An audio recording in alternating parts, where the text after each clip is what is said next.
Mobil listrik saat ini menjadi sebuah topik yang sedang hangat untuk dibicarakan. Banyak yang berpendapat mobil listrik jauh lebih baik dibandingkan dengan mobil yang menggunakan bahan bakar minyak atau BBM. Salah satu topik yang selalu disoroti adalah bahwa mobil listrik sama sekali tidak menghasilkan emisi gas buang. Namun perlu diketahui bahwa hal ini tidak menjadikan mobil listrik sepenuhnya ramah lingkungan. Sumber listrik dari pembangkit listrik termal untuk charging baterai berpotensi menghasilkan emisi dari bahan bakar fosil. Jika pembangkit listrik masih mengandalkan batu bara, itu sama saja cuma memindahkan masalah. Dahulu permasalahan polusi udara terjadi di perkotaan, sekarang dipindahkan ke pinggiran, tempat pembangkit listrik berada. Selain di pembangkit listrik, potensi masalah lingkungan lain dapat berasal dari limbah baterai. Penambangan logam dan mineral dapat menimbulkan kerusakan serta pencemaran lingkungan.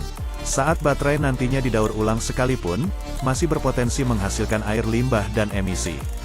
Pasalnya, baterai litium terdiri dari kesing, anoda, katoda, separator, elektrolit dan komponen beracun lainnya. Permasalahan yang muncul dari evolusi transportasi ini, seolah memberikan kita dua pilihan.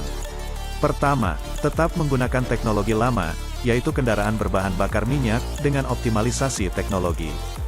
Kedua, menggunakan teknologi baru, dengan secara paralel mengembangkan pengisian ramah lingkungan, serta pengembangan teknologi baterai yang lebih aman bagi lingkungan. Bagaimana pendapat Anda? Silakan tulis pendapat Anda di kolom komentar. Saat ini Politeknik Atmi Surakarta juga mengembangkan sebuah prototipe mobil listrik. Purwarupa yang dibuat memang masih sederhana, jika dibandingkan dengan hasil garapan dari perguruan tinggi lain. Meski masih berupa rancangan awal, namun ini merupakan awalan yang bagus di era evolusi transportasi. Yang menjadi pertanyaan adalah, apakah pengembangan mobil listrik ini memang diperlukan, ataukah memang lebih baik mengembangkan teknologi lama agar lebih ramah lingkungan?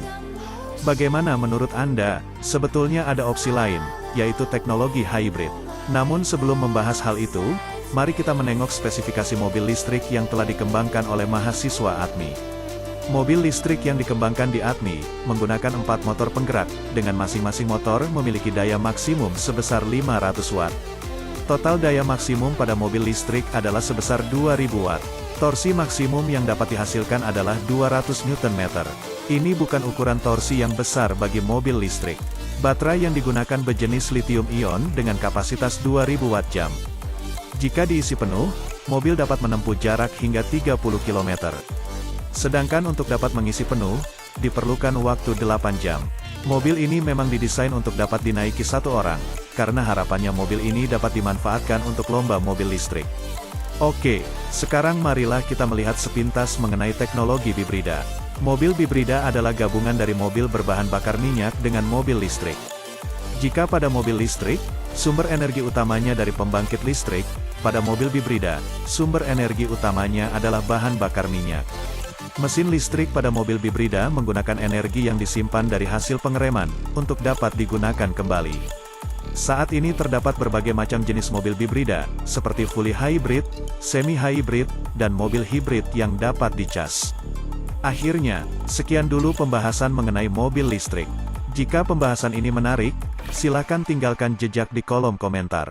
Dukung kanal kami dengan subscribe dan mengaktifkan lonceng. Sampai jumpa di proyek inovatif selanjutnya.